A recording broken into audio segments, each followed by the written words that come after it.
Well, good morning and welcome to Elevenses. I'm Kevin Williams of Survival Skills Rider Training.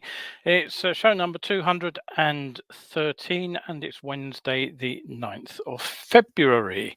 Hopefully, winter is coming to an end. There is one big winter storm forecast for a few days hence, apparently, but right at the moment, it's a nice still morning out there. It's quite bright, a little bit of cloud in the sky. Moderately mild, so quite a pleasant day. Um, as usual, got a fair amount to get through today, so I'll just give you a heads up to what's coming. We're going to finish off with the better biking point today, which is about the use of lateral movement to attract attention, and the some research that's been done which points in that direction as it being a useful defensive technique. That'll be the last item in the show. Before we get there, we'll be looking at former Norton owner Stuart Garner has pleaded guilty to a pension funds raid. The government are equivocating about whether to ditch new EU car safety regulations, which could impact motorcyclists. The DVSA are planning to reduce waiting lists by making learners who fail wait longer for a retest. A viral video, which I'll show you hopefully if all goes to plan, makes me wonder whether bikers have 9 lives, and certainly this rider seemed to use them all at once. Sales figures for January are up across the board here in the UK, and that connects nicely with a story that the MCIA and MAG are to collaborate on a powered two-wheeler action plan, which incorporates electric motorcycles. That feeds me into my final news point, the Talaria STING MX. It's another illegal for use on the roads e-bike. Why are we selling these things, I ask? So settle yourselves down. I'll be here with you for the next 30 odd minutes. Don't forget, if you have any questions, any feedback, anything that you want to ask, do drop me a line and I will try to get back to you during the show if I possibly can. If I can't do it during the show, I will talk to you after the show via the comment stream. So just to say hi to Graham. Morning, Graham. Good to see you. Hopefully a few more people will look in as we go along. We've got a slightly lean audience this morning, but I know increasingly people are catching up with the shows after they've gone out live. Right, okay, on with the news. First of all, what I just want to tell you is that March's event is on group riding, and the idea of the let me just get a picture up for you. There we go.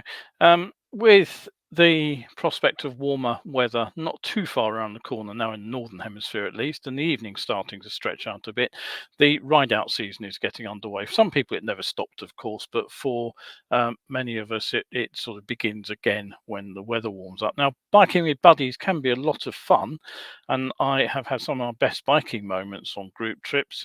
The photo there that you see taken on my on-bike camera was actually in Austria, and that was a fantastic few days with a whole bunch of like-minded people. Some great riding, some great company. Thoroughly enjoyed it, and very much miss not seeing them anymore, sadly, as the group has dissolved. But if you want to find out how I approach group riding, then there is a talk on the way. It's on my live event channel. The link to the talk is there. If you're interested in finding out how I stay out of trouble on a group ride, that's the place to go. Do drop me a line on that one if you've got any questions as well. I'm more than happy to answer questions, but if you want to attend a live webinar, that's the link for you.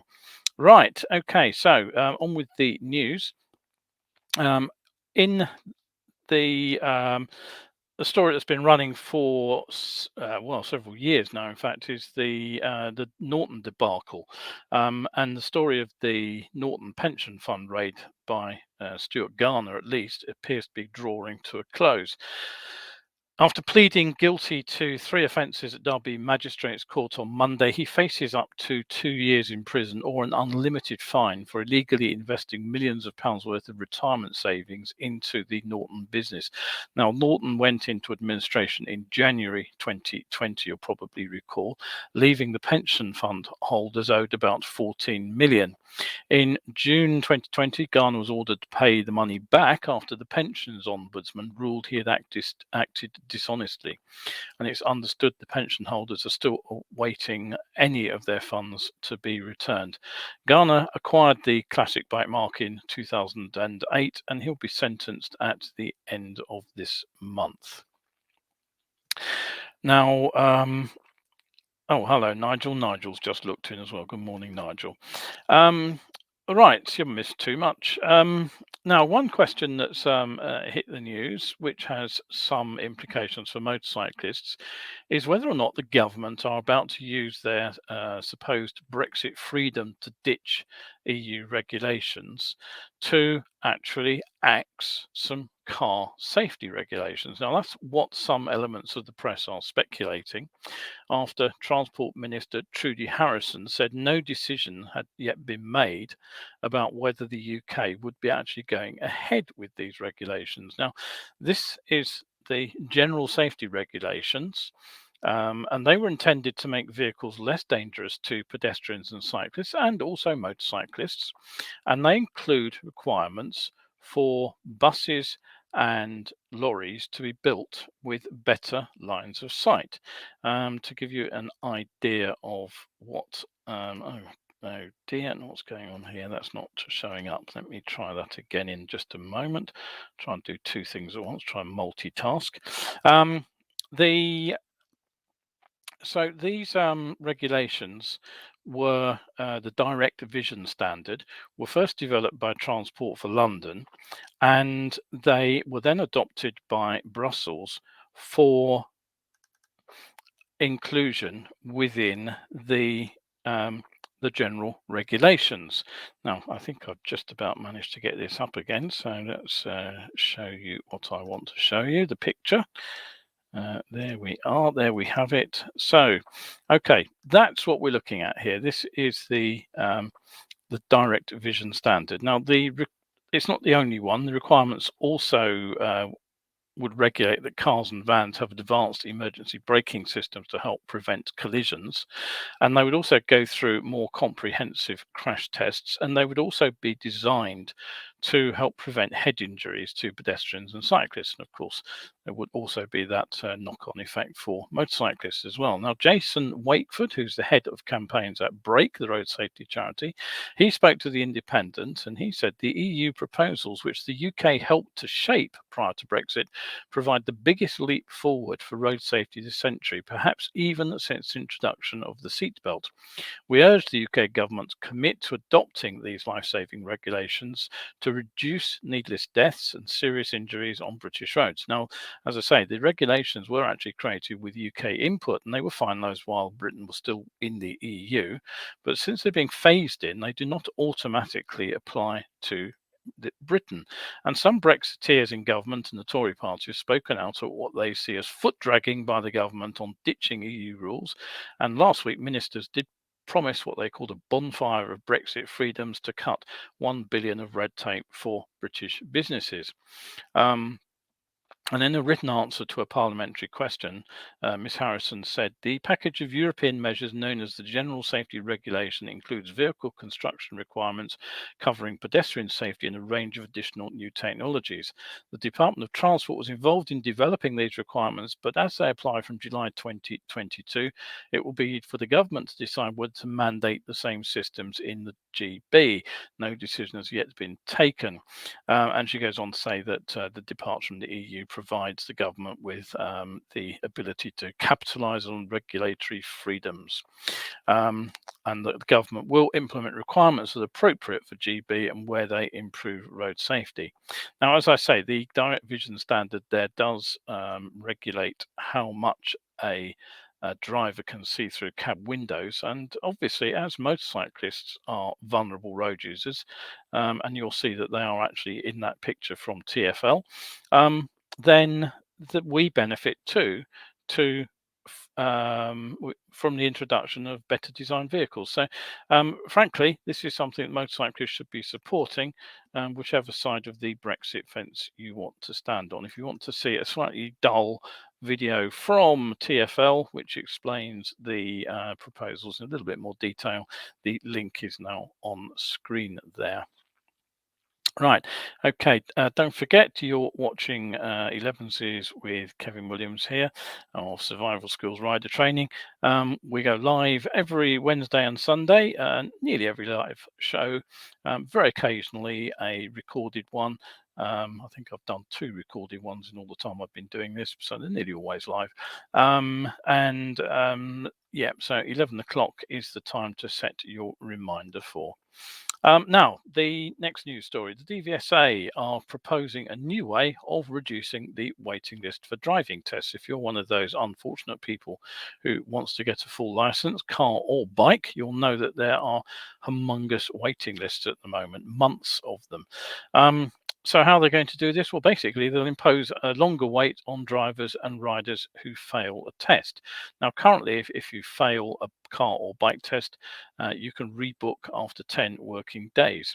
Under the proposed change, unsuccessful candidates would have to wait 28 days. Now, the DVSA say the measure is in response to the highest demand ever known for driving tests. Well, yes, that's because they cancelled all tests for months on end.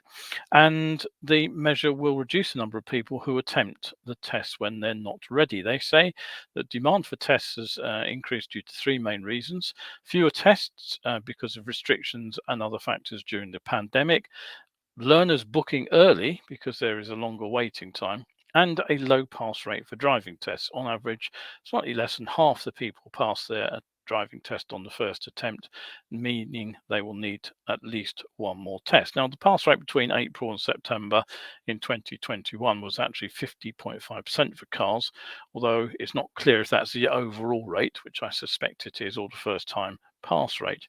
Now, the DVSA hopes that this measure will reduce the number of people booking a test when they're not ready, because they'll have to wait longer for the second test if they fail. And it also suggests that, of course, it'll allow more time for retraining if they have to take the test again. So the question is, will it have any effect? Well, driver and rider training is pretty expensive. You probably know how much bike training costs. Driver and Vehicle Standards Agency says that the average car learner takes 47 hours of driving lessons before passing the test, and puts the cost at between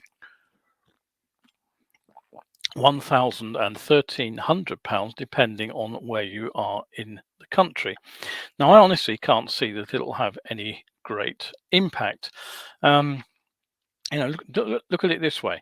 The potential saving to be made by going for a test when you have a 50-50 chance of passing, say after 30 hours of training, more than outweighs the risk of failing first time and having to pay an extra £62 for the second test. You save all that money for the training if you do pass, and it is a 50-50 bet. So I can't see car learners actually saying, oh, well, I'll put my test off because I'll have to wait longer for the retest. If anything, they'll do the opposite. They'll book earlier because they know they're going to have to wait longer for a second test. So if any group's going to be badly effective, it will be, wait for it, motorcyclists. Now, this is because powered two-wheeler riders usually take intensive courses with a test at the end. Unlike car drivers, who usually take, say, 1 lesson a week, that would be fairly typical. So for them, a 4-week delay would actually only account for 4 more lessons. So it's a potential double whammy as well for riders, since we can fail the driving test twice. And this is something that I think has been completely forgotten when this is being discussed, because a fail of the Module 1 test, from something as simple as clipping a cone and knocking it over, when the rest of the ride is perfect, will count as a test fail. That's a serious fault. You test fail, you're instantly debarred from taking a retest for 4 weeks. Now, it seems very harsh to penalise a rider for that fail on the Module 1 test. And of course, if you then have a serious fault on your module 2 test, then you're waiting another 4 weeks. So it's very easy to see that most cyclists could end up starting their training, starting their testing sort of early in the summer, sort of April or something like that, after a training course, and still be trying to get a test booked months later. So, frankly, when motorcycles are considered, the other problem is that the knock-on effect will be more tests being cancelled because of this problem of having to pass two separate tests. Most training schools will probably book Module 1 and Module 2 at the same time for a rider, hoping that the rider will pass Module 1, and there's no good reason they shouldn't if they have had some good tuition. And most training schools, well, virtually all training schools, I would say, deliver decent tuition. But of course, now if they fail their Mod 1, the Module 2 test will have to be cancelled because it will be a month-long wait. So it hardly seems to me like an efficient way to book tests. And it also penalises motorcyclists a third time because Power 2 wheelers generally have a much better first-time pass rate than car drivers. It's up around 70 to 75% on average across the country, as far as I know. And my own first-time pass rate when I was a trainer was around about 85 to 90%. Now, it would be interesting to know if the DVSA consulted the motorcycle industry before coming out with these proposals. As usual, I doubt it. Anything else they want to do? Well, they want to change the way the eyesight is checked before the test. And one thing that did cross my mind is, since the instructor should have tested the driver's eyesight at the beginning of the test, maybe a simple declaration on the form, the test application form, would be sufficient. I don't know. May be signed by the instructor. But I can't imagine that would shorten waiting lists. I can't imagine many candidates actually fail on site because they turn out to be half blind. The DVSA also want to replace paper certificates with digital pass certificates, a measure that's already, I believe, being trialled. Once again, it won't affect waiting lists, but it may allow tests to be squeezed slightly on time, and maybe, just maybe, they can get one more in during the day. So that would help the waiting list too. There'll also be reduced moves to reduce the number of test appointments that are wasted, or it says, well, there's no word on how that'll happen, presumably the cancellations due to failures and things. I'm sure one thing bike trainers would like to see is an improvement in the way the system works to book and cancel tests. Talking to bike instructors, the system's complex, the system crashes frequently, and when it is working, instructors spend hours online trying to get through. I'm sure that could be overhauled to good effect.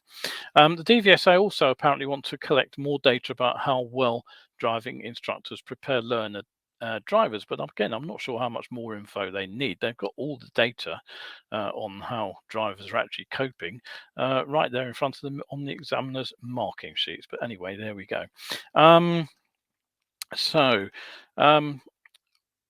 a quick look at this video, which I hope will play as soon as I press this button.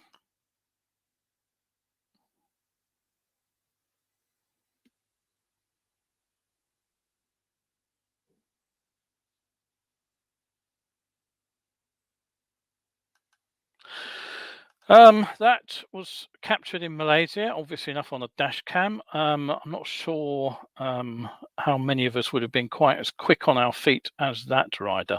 If you want to link to the original video, I'll just put the link to that up online. It's gone viral, predictably. And if motorcyclists have 9 lives like cats, I think that rider has probably used all 9 of them. I certainly wouldn't have been that quick taking evasive action. Right, okay. The January registration figures are out, and despite price rises across the board, good news is that overall registrations are up by almost 2/3 over 2021. Now, perhaps it's not too much of a surprise, since this time last year we were in the middle of another pretty solid lockdown. Oddly enough, the only category that shows a slight decrease is scooters, presumably because last year's numbers were actually boosted by people buying the bikes to commute and avoid public transport. Now, in that sales chart, one thing I noticed is that the Suron Light B shifted 55 units, and the V-Moto have sold or registered 25 of their Super Socco CUX electric bikes. And to be honest, it's high time the Motorcycle Industry Association, who provides this data, updated their presentation specifically to show electric bikes.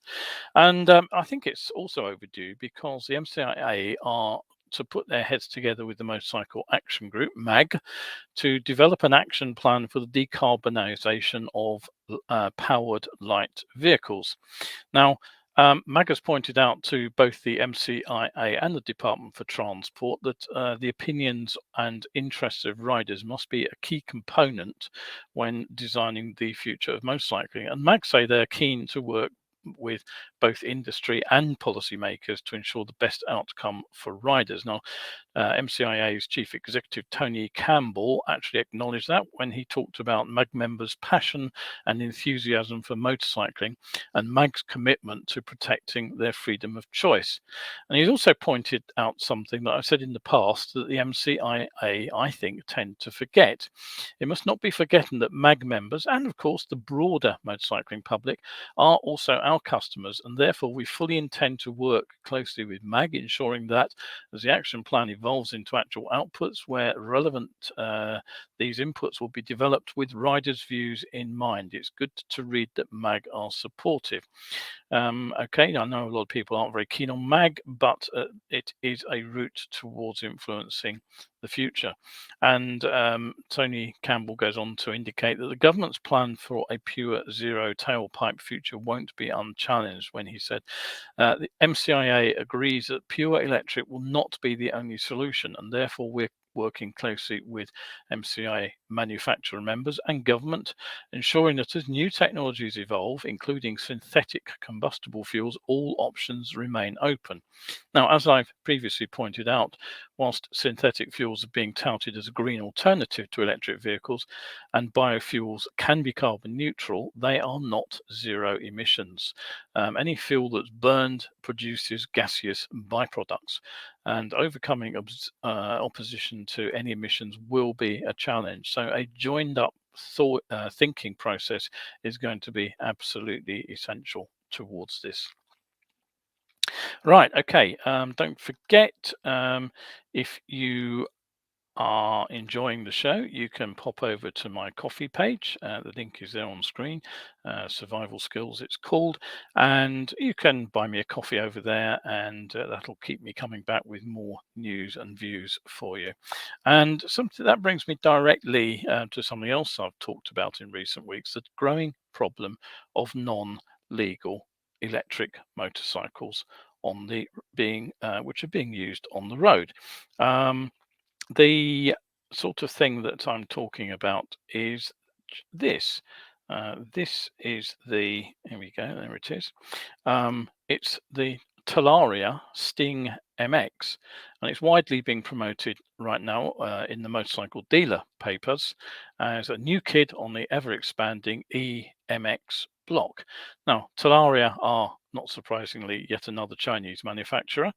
They employ over 800 people. They've got 180 engineering and technical staff. They turn out their products on 5 production lines, and they are said to have an annual production capacity of 200,000 electric motorcycles. They already export to South Africa, Africa generally, Middle East and Southeast Asia, but they apparently see the European market as a growth area. And these bikes, according to their own company website, are an exciting new addition to the range. So what are you getting for your money there? Well, it's a 6 kilowatt motor, 60 watt, 38.4 amp hour removable battery.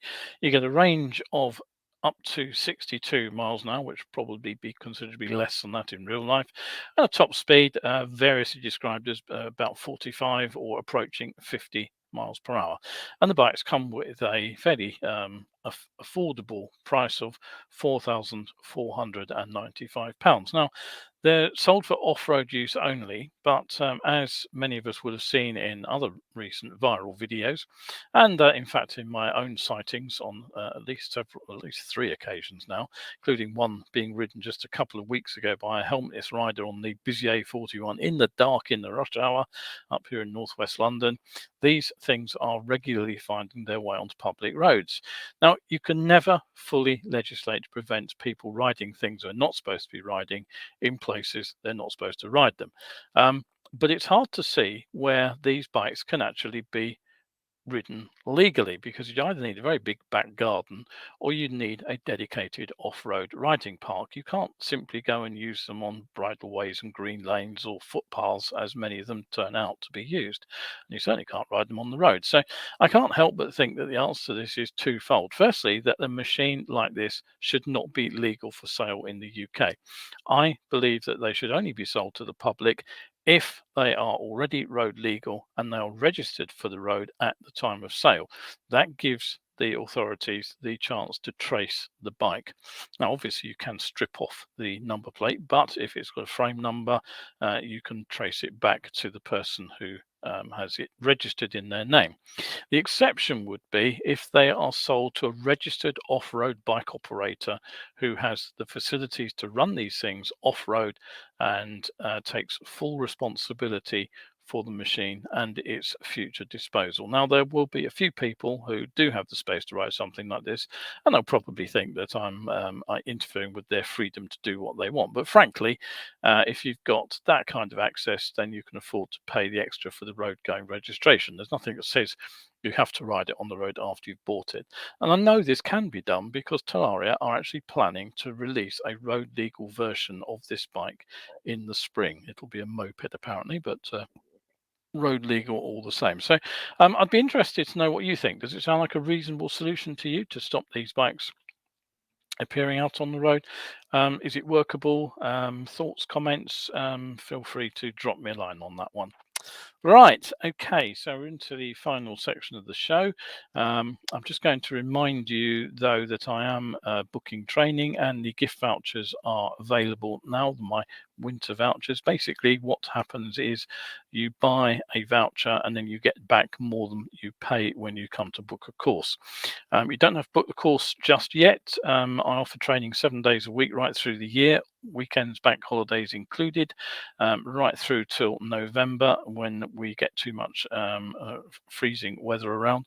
So all you've got to do is book a course later in the year when you're ready. The vouchers are fully explained on this page here. Let me just dig that one out and pop that up for you. Okay, so do pop over and have a look if you fancy a training course and you want to save a bit of money. That's the way to do it. Right, okay, so on to our final point of the day. Now, I've talked about science of being seen, obviously quite a lot, because I've been working on it for 10 years now. Science being seen, or SOBS for short, came about because there was a need for an active crash prevention module for Biker Down, the fire services first aid and accident management course. Now, I helped develop that for Kent Fire and Rescue. It's gone on to become a national project, of course, and my input was to take the so-called SMIDSI collision and not just give riders some techniques to avoid the most common bike crash there is, but also to offer them some background on why these crashes happen, and also to debunk the idea that high vis and day riding lights are a complete solution. They aren't, and to show why riders actually need to do something positive to stay out of trouble. So now it was almost my intention to make clear that the project was science-based, but to try to deliver the science in a digestible format to riders who are unlikely to have the science background that I have. So So, Science of Being Seen was first delivered 10 years ago this month, if my memory serves me right, and I continued to deliver it more or less on a monthly basis as a volunteer for Kent Fire and Rescue until lockdown hit us in 2020. And as it happens, that photo there was taken at the very last biker down I delivered in Rochester in February 2020. Now, Biker Down has been a terrific success, and at the end of 2012, the Kent team, firefighters, paramedics, and myself, we were awarded a Prince Michael of Kent International Road Safety Award that we collected at the Savoy that year.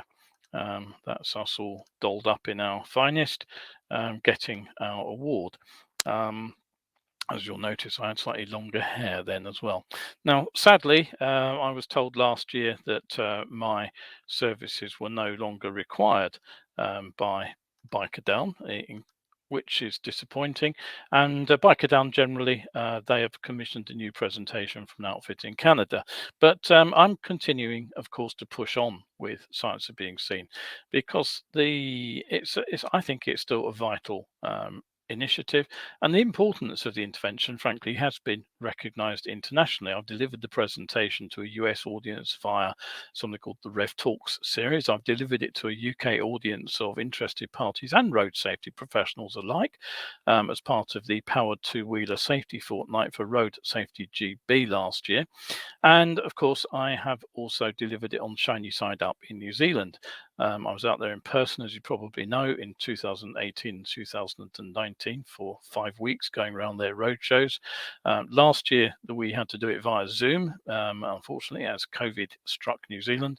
And I hope to be an online speaker for the event, which runs again in April this year. Anyway, the thing is that Science of Being Seen is continually updated. So when a couple of weeks ago a report started doing the rounds, I had a look at it. Now, it turns out to be a new piece of research led by Bournemouth University's PhD researcher, Shell Silver. Now, she's been looking at the sort of neurological and cognitive influences operating on motorcyclists and car drivers. And not entirely surprisingly, her analysis of the data indicates that car drivers and motorcyclists have different visual attention patterns, i.e., we tend to look at different things. Now, I say not entirely surprisingly, because I recall around 20 years ago that the study, I think it was Swedish, unfortunately, I've not been able to find it recently. They found that motorcyclists actually spent a lot more time looking at the road surface than drivers. And frankly, if you're a motorcyclist, the reason for that will be pretty obvious. One thing I've noticed when looking at papers on motorcycling is that many of the researchers aren't actually motorcyclists. Now, on the one hand, that can mean that they approach the problems objectively because they haven't got any preconceived ideas, of course. But on the other hand, it can lead to a lack of practical understanding of the issues. One fairly recent paper that I've talked about in SOBS is talked about the how yellow lights fitted to a motorcycle made them easier to spot in traffic, but they concluded it wasn't actually a practical solution.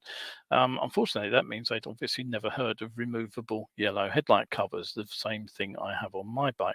By contrast, Shell is actually a rider. That's her there. She's been riding since the age of 4, which beats me by quite a margin. And she currently owns 5 motorcycles, which also beats my garage as well.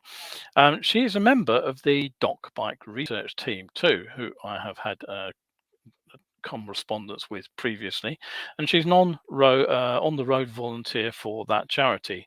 Now, the report on the Doc Bike website, which I'll show you later, says that Shell's suggesting that an effective way for a motorcyclist to be seen when approaching a junction is to make a lateral movement, such as moving towards the center of the road near the white line. So in other words, that would be kind of that way from the perspective of you sitting there watching an approaching bike. And she says that the movement of the motorcycle triggers a visual orienting response in other road users, drawing their attention to the motorcyclist. Now, does that sound familiar? I should hope so, because lateral movement is part of the package of proactive responses to the threat of these potential junction collisions that I've been suggesting should be a part of any rider's armoury for 10 years. If you followed the in-depth study of the conspicuity issues on the Science of Being Seen website, you'll know that there are three issues for the driver. The first one is looked but could not see. The motorcycle simply isn't where the rider can be seen by the driver. Looked but failed to see, which are visual perception issues where the bike is visible but the driver simply doesn't spot it. And then there's a third kind of crash where the driver actually sees the bike but mistakenly calculates time, speed, and distance and assumes that they can get out when they actually can't do it safely. So, if we think about this, the first thing we have to do is actually put the bike where it can be seen. And that could involve a deliberate change of position in the lane. For instance, if a vehicle could potentially turn across our path is on the near side, then actually moving to the left, first of all, tends to open up a line of sight behind another vehicle. So if you think about what I'm talking about here, if you imagine that's another vehicle and you imagine the motorcycle is behind it, the problem is that we may not be visible behind that other vehicle. So we have to think in terms of how we can move around on the road. Moving to the right will actually make things worse if you think about it. So moving to the left initially could open up a clear line of sight and give the driver a chance to see the bike. But of course, having moved to the near side, what we don't want to do is stay there. So now, having got a line of sight to the driver, now we can reinstate our safety bubble and also move across the background, producing that lateral movement that Shell's talking about. So that lateral movement is a very strong visual attractant and it tends to pull the driver's eyes to what's moved. So that double movement across the road may be what the driver needs to actually see us. Of course, we don't only collide with drivers pulling out from the near side. We also have a problem, and in some ways it's a more serious problem. It's a rarer accident, but it tends to be a bigger one when drivers turn across our path from the opposite direction. So now it may be necessary for us, first of all, to move out to the offside of our lane to get that line of sight so the driver can see us behind vehicles ahead of us, but then move back towards the near side as we approach. Now, a couple of warnings. Firstly, we need to be certain that movements are not misinterpreted by other drivers. And we need to time it well as well. Being in the middle of a lateral movement isn't ideal if we have to hit the brakes hard. So we really do need to have changed position and got ourselves back upright again on a good bit of surface and being ready to brake before we actually have to hit the brakes to bring the bike to a brisk stop. And of course, it's also easier to swerve if we're upright. Now, what I've just described is something I heard about from a former instructor buddy of mine, a chap called Malcolm Palmer. He used to be heavily involved with the BMF's Blue Ribbon Advanced Training Scheme. And Malk called this lateral shift the Z line. And you can still find his original article online here. I'll just pop the link up for you. A second variation on this was proposed by another instructor who I've worked with called Duncan Mckillip. And Duncan's ideas was that you gave the handlebars a bit of a wiggle. So you'd be riding along, and when you saw a car, you'd just do that with the bars. And the idea would be that the headlight would flicker backwards and forwards. Now, okay, flickering light is another strong attractant. There's, of course, a bit of a problem there. If you have a handlebar mounted fairing, as most bikes do these days, it's not going to work so effectively. There are problems. I wouldn't want to be doing the Z line down Shaftesbury Avenue in rush hour traffic on a Friday night. There's far too much going on. So I think probably the Z line's more use on the sort of fringe of town roads where traffic's spaced out a little bit more. but there's still plenty of risk of not being seen. Duncan's idea, I suspect, is probably better on open rural roads where we're traveling at speed. The downsides, well, the wiggle does look very odd, I have to admit, when I've seen another rider do it. So it may stop a driver in their tracks, or they may try and get out the way thinking you're about to crash into them. So I prefer the Z line generally because it's a more progressive movement one way and then the other. But the point that I would say is that they are all proactive. And this is really the big plus. That means we're already thinking about how to get out of trouble before we're in the stew. So, of course, there are no guarantees that either will work. But if we don't do anything, then we've got no chance of getting out of trouble. So I would say think proactively. Consider whether you can do anything useful by taking some evasive action, and do consider your options in terms of getting out of trouble. Now, there is a book, of course, that's available, the Science of Being Seen book, which looks remarkably like that. I did have a link somewhere which linked you to my coffee page. I can't find it at the moment. I'll pop it up later.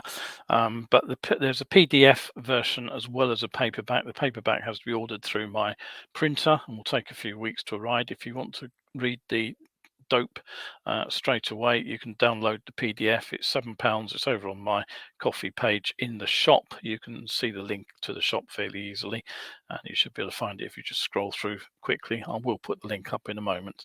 Right, okay, I'll come back to Cheryl's work next week, because one of the other things that she talks about is that by being better informed in this way, we can actually change the way we teach riders to think about the problems they face on the roads.